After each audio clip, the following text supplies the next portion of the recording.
So, generally, when I buy a game, I purchase it on the grounds of an actual interest in it.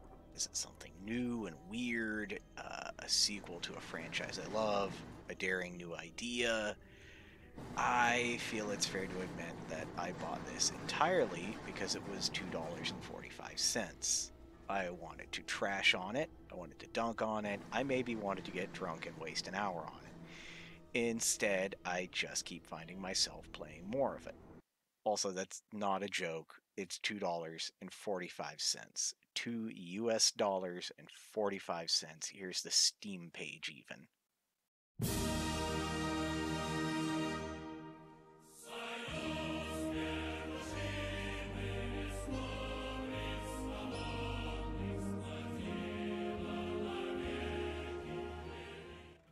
Postworld, as far as I can tell, was a 2018 Indiegogo attempt at making a post apocalyptic game by Screwdriver Entertainment.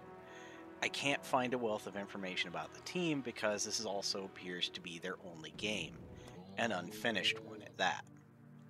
The intro kind of throws you into the middle of things as a freshly birthed naked Ivan talking to a man buried up to his neck in dirt, explaining to you that you're some kind of chosen one because of a chip in your head that makes you awesome and mighty and chosen one-y. The dialogue in this game is maybe the weakest point of being both compressed to a tiny window that makes it hard to read and poorly translated at the worst of points.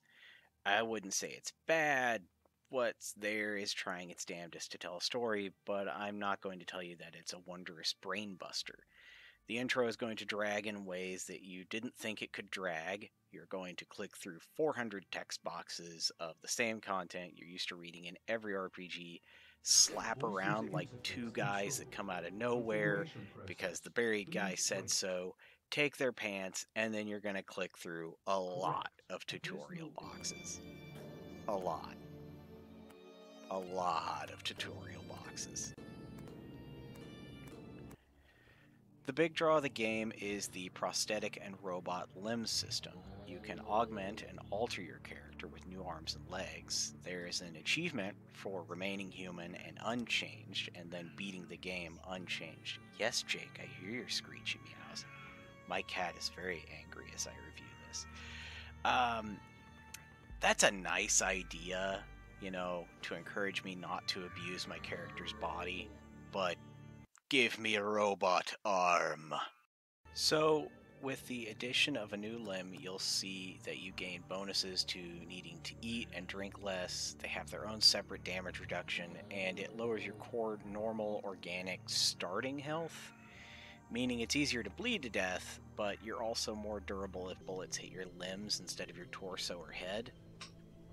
I'm still on my first playthrough, and I've decided to go with only 2 limbs being modified to try and preserve some of the original high health pool, but also get the benefits of, say, faster reloads, higher jump heights, and better carry capacity.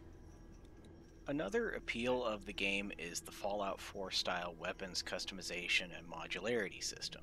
You can't break down anything, unfortunately, but you can find shopkeepers and traders regularly selling parts you can freely swap out of one of the few weapon types.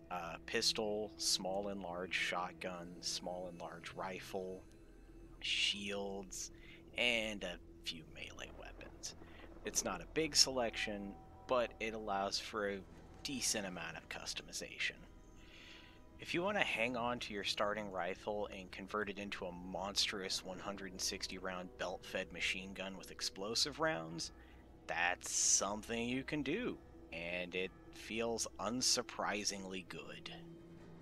Once you complete the tutorial, you'll find yourself plopped onto an almost Mountain Blade style map where the factions wander as blips, and you're also a blip, pointing and clicking your way to one point of the 3 factions you can work for. The Railwaymen want to reunite the Wastes via a nuclear train and create a free, defended, and open republic where all can unite and all can use the train and get all the settlements linked together, and obviously I went with them because The other faction includes the Slavers, and I'm not really sure what their MO is, but I can't exactly say I'm planning on ever bothering because, fuck that. The final faction is a group of cultists, and really, what post apocalyptic game isn't packing a doomsday cult in its story somewhere? I've yet to run into them in my first playthrough. And that's it. That's the basics. It's a weirdly ambitious, incomplete, and fun game. The combat is appropriately adequate, the levels are surprisingly well detailed, all the NPCs are the same bald white guy model. I shouldn't be putting as many hours into this as I have.